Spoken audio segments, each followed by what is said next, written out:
Magandang gabi po. Pag-usapan naman natin this time si Marcoleta. Si Marcoleta po, dinagdagan na naman ng kaso. Ano bang klase ito? Wala na bang pagkatapusan ito? Yan po ang nakikita natin nangyari. Kasi si Marcoleta po ay isang napakagaling na senador. Kumpara po sa ibang mga senador lang. Napagaling niya. Siya ang mas malapit na version ni Miriam Santiago. Siya ang Miriam Santiago na lalaki. Hindi si Jerby Luistro. So ito pag-usapan natin at tingnan natin bakit si Marcoleta nang. Kasi ngayon dinagdagan naman po, no. Matandaan natin na kamakailan lamang ay kinasuhan nila si Marcoleta ng plunder. Ang plunder po ay nakabase po sa kaso na tumanggap siya ng 75 million mula sa kaibigan niya na si Mike Defensor, mula kay Joseph Baluyot, Joseph Espirito, tapos si Aristotle Baluyot Biray. Nakatanggap na siya ng pera doon, 75 million. Kaya yun lang ay natanggap niya nung panahon nung January 2025. Wala pang kampanya, hindi pa nasimula. Pero tinanggap niya. Siya nga mismo nagsabi, inamin niya eh. Siya pa nagkwento, hindi lang inamin. Siya pa nagkwento. So dahil sa kwento ngayon, kinasuhan siya sa paglabag sa tinatag na Statement of Company Expenses and Campaign Expenses, SOCI. Sabi ng Comelec, absoluto si Marcoleta sapagkat po, nung panahon na tinanggap niya at saka ginastos niya at hindi siya nagbigay ng report sa paggasta ay hindi pa ituturing na campaign period. Ang campaign period ay ng February pa. Dahil diyan, inabsulto ng Comelec si Marcoleta. So, ibig sabihin, sa punto de vista ng SOCI ay walang krimen. Next, dahil wala siyang krimen doon, binira din siya kinasuhan din siya ng plunder. Ang teorya ng plunder ay simple lang. Ikaw ay tumanggap ng pera. Nang tumanggap ka ng pera ay ikaw ay congressman. Congressman siya noon. Bilang congressman, wala po siyang tinatawag na proyekto sapagkat po hindi po siya congressman na may committee. Tinanggalan na siya ng committee. So, tinanggalan ng committee, hindi siya makapagbigay ng pabor. Hindi rin siya makapagbigay ng kontrata. But just the same, kinasuhan siya ng ombudsman. Maliban pa dyan, ay nagsumiti ng resibo ng BIR ang namigay ng pera. Si Mike Defensor, 30 million. Si Joseph Espirito, nagbigay ng 25 million. Si Aristotle Baluyot, Biray, ay nagbigay ng 20 million. So, ang bayad niya na ay 6% donations tax. So, ang 6%, magkano binayaran ni Defensor na buwis? So, 30 million, ang 6% is 3 times 6, 18. So, 1.8 million. Pagkatapos, nagbayad naman ng 25 million at donations tax si Joseph Espirito para sa 25 million. So, 25 million times 6. So, that is 6 times 2, 12 plus 3. That is 1.8. Tama ba ako? 1.12 tsaka 3. 1.5 million pesos sa binigay niya na buwis. May resibo. Ganon din si si Aristotle Biray. Nagbayad ng buwis na 20 million times 6%. That is 6 times 1.2 million. So, ladies and gentlemen, sa punto de vista po na nagbayad po ng buwis ang namigay ng pera, sa panahon ni January 2025, wala pang eleksyon. At sa rason nila, gusto lang nila manalo si Marcoleta ay parusahan ba si Marcoleta ng plunder? Ang posisyon po ng inyong lingkod ay walang plunder po. Walang plunder sapagkat ang pagbigay ng pera ay hindi rason ng opisina. It so happen na magkaibigan sila at gusto ng tulungan sa kampanya. So, ano naman ang kaibahan niyan sa binigay na campaign fund ni sino to? Si yung sa Comelec. Nagbigay siya ng 30 million kay Bongbong Marcos. Nagbigay din si Anton Lagdamio, nagbigay din si uh, Secretary Chu. Lahat sila ay nasa pwesto pagkatapos ng nanalo si Bongbong. So, sabi ng Claire, anong kaibahan? Anong masama? Si Marcolita ang nagbibigay po si Marcolita ay nasa opisina na. Si Bongbong ay nasa private person. So, ano ba sa realidad? Talking of reality, anong pagkakaiba kung meron man sa gitna ng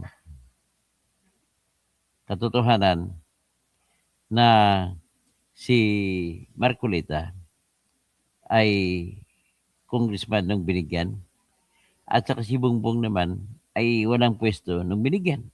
Sabi ni Claire Castro, hindi po guilty si Bongbong kasi wala pa siyang pwesto nung panahon na yun. So kung wala pa siya sa pwesto sa panahon na yun, ano ba pagkaiba kung sa pwesto lang sa kabilang banda, pareho naman sila ng sitwasyon ni Marcolita. So parang unfair yung batas na yun.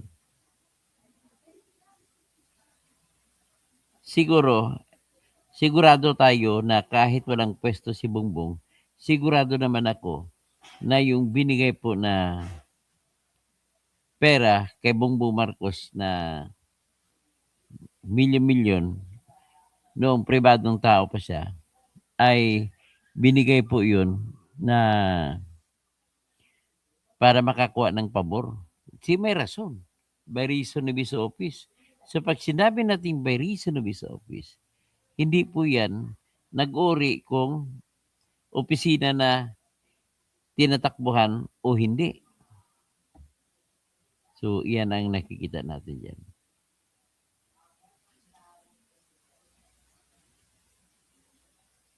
Tingnan natin.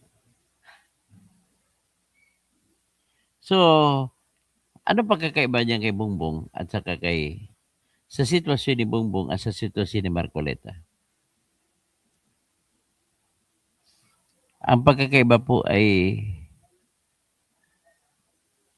si Bongbong Marcos ay hindi pa siya opisyal ng bayan sa panahon na yun. Sandali lang.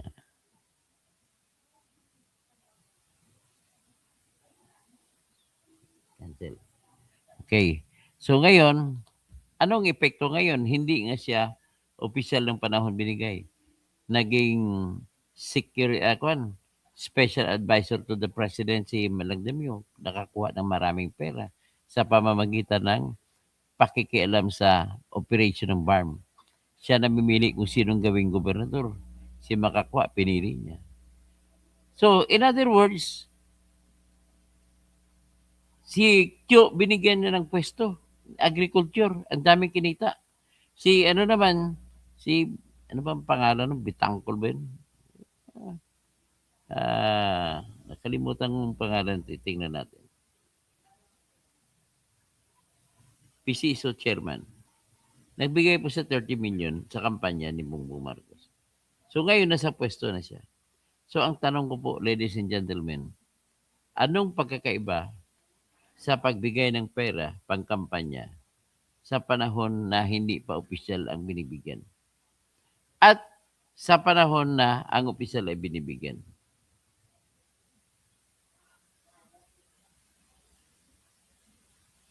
So anong pagkakaiba?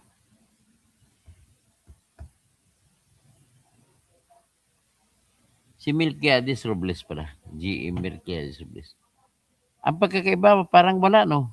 So, kay Marcolita, binigyan siya ng pangkampanya 75 million sa panahon na congressman pa siya ng 2025 January at wala pang kampanya. So, hindi masabi ko ba nanalo si Marcolita o hindi. Ibang usapan sana, magkaroon sana ng ideya na kikita ng salapi, kontrata o proyekto sila ni Mike Defensor kung nasa top na chair si Marcolita sa survey. Ang problema na sa survey nun, nasa 33. So, kumbaga, kung susugal mo na lang sila kung talagang payag, gusto nila kumuha ng proyekto, bakit sila susugal kay Marcolita? Dami namang ibang kandidato senador kay Tulfo na sure winner. Si Marcolita ang layo sa survey. So, in other words, para sabihin natin, para kumuha ng pabor, itong nagbigay ng 75 million kay Marcolita ay para sa pabor, ay malabo.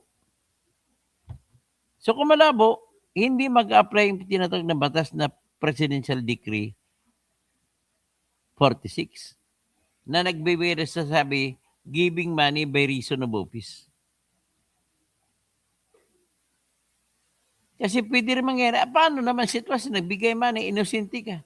Tinanggap mo, kaibigan mo naman yun. So ngayon, ulitin ko lang po, na sampa na ng plunder si Marcolita dahil ang private money, tinreat nila na ill-gotten wealth.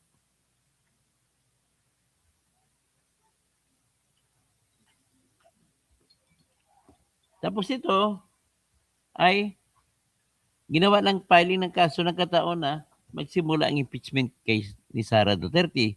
At alam naman nila si Marcolita ay maka Duterte. So ibig sabihin po, mas lamang ang iniisip namin na totoo yung sinampa ng kaso niyan para hindi makaboto si Marcolita para kay Sara Duterte or para hindi makapag cross-exam si Marcolita sa mga testigo. Kita mo yung mahina kasi yung mga senador. Si Alan Peter lang ang tumatanong na matindi sa kay Ejen Calilong. Kung andiyan si Marcolita, anong tanong pa kanya? Abutin niya. So in other words, itong sitwasyon. May plunder ko kasi ang pera ay ill-gotten. Pero kung titingnan mo po ang batas ng plunder law ay pag-ipon ng pera na masama sa pamamagitan ng pagsagawa ng krimen. Ibig sabihin po, makagawa ka muna tapos ng paggawa ng krimen bago ka makumuha ng pera.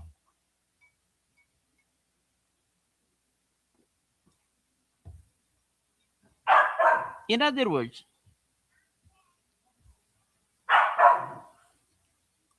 paano mo sabihin na may ginawang krimen si Marcolita kung binigyan siya ng pera? Para, ang ibig sabihin po na ginawa ng krimen, gagawin mo ang krimen para kumita yung nagbibigay sa'yo ng pera. Di ba? Sa sitwasyon naman ni Marcolita, nagbigay ng pera, walang kinita. In other words, sa punto de vista na yan, ay hindi pwede maging plunder. Paano naman itong sitwasyon na sinasabi nila yung hindi daw nag-submit ng salin? Ang salin nangyari noong lampas June 30. June 30 siya nagsimula maging senador. So hindi mo pwede sabihin na yung nahuling krimen, kumita na siya bagong huling krimen, hindi po pwede. Kailangan mas nauna ang krimen kaysa pera na kinita. Tinignan mo susi, hindi pwede mangyari kasi binasura na ng Comelec. So, paano ngayon ang sitwasyon natin ito? So, ang ginamit na lang nila is meron daw obscure law. Batas na hindi na ginagamit. Presidential Decree 46. na nagsasabi pinaparusahan ang magbigay ng pera by reason of the office sa isang nag-oopisina. Ladies and gentlemen, ang salita ng batas, ang kailangan ang pagbibigay ng pera ay naka-English by reason of office.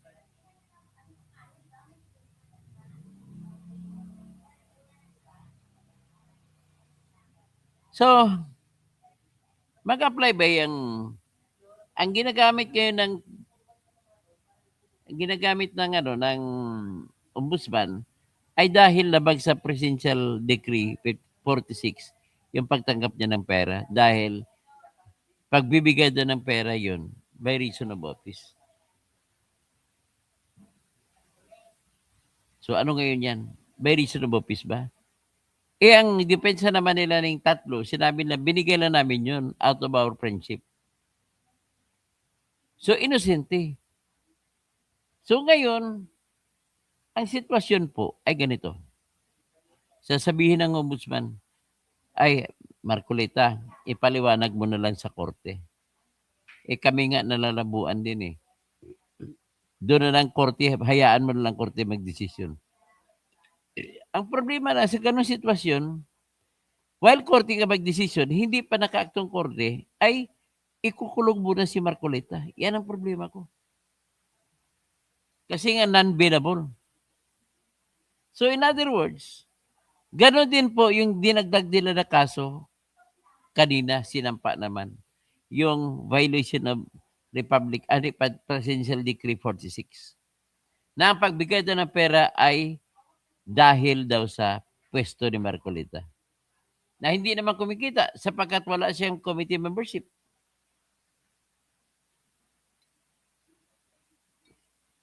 Pangalawa, kinuro ng mga nagbigay na binigay lang namin to, walang dahilan. Dahil kailangan lang namin, yung gusto namin manalo siya ng pagkasenador. At that time pa naman, nasa 33 ang pwesto ni Marcoleta sa survey. So paano may krimen? Wala pong krimen kung ako tanongin niyo. So ngayon, ilalagay na. Ipagpalagay na natin, may posibilidad na may krimen. Pero Diyos ko, ang nangyari po, so ngayon, ilalagay na. Ay,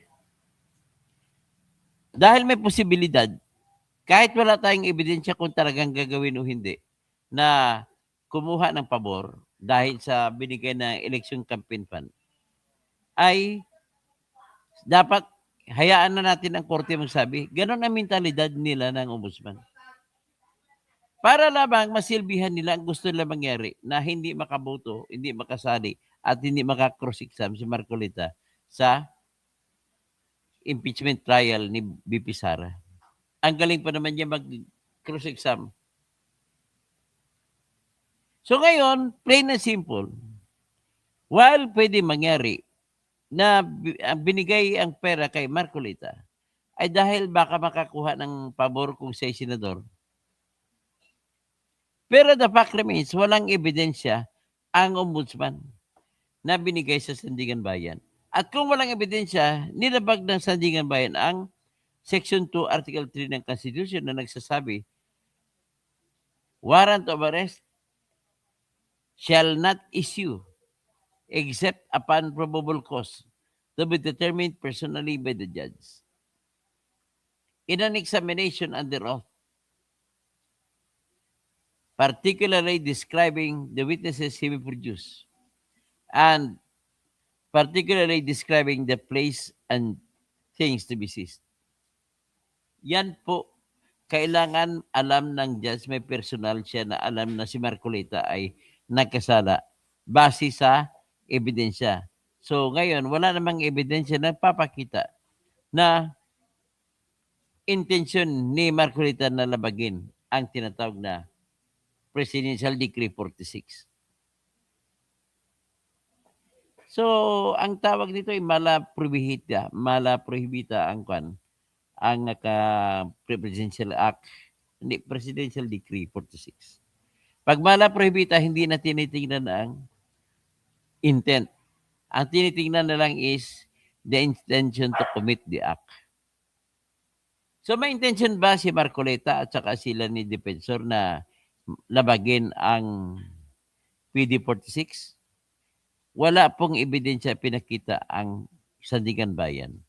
So in other words, it stands to reason na dahil kulang ka ng ebidensya, ay wala pong probable cause na masasabi. Dapat hindi binigyan ng warrant of arrest si Marcoleta. Maraming salamat po.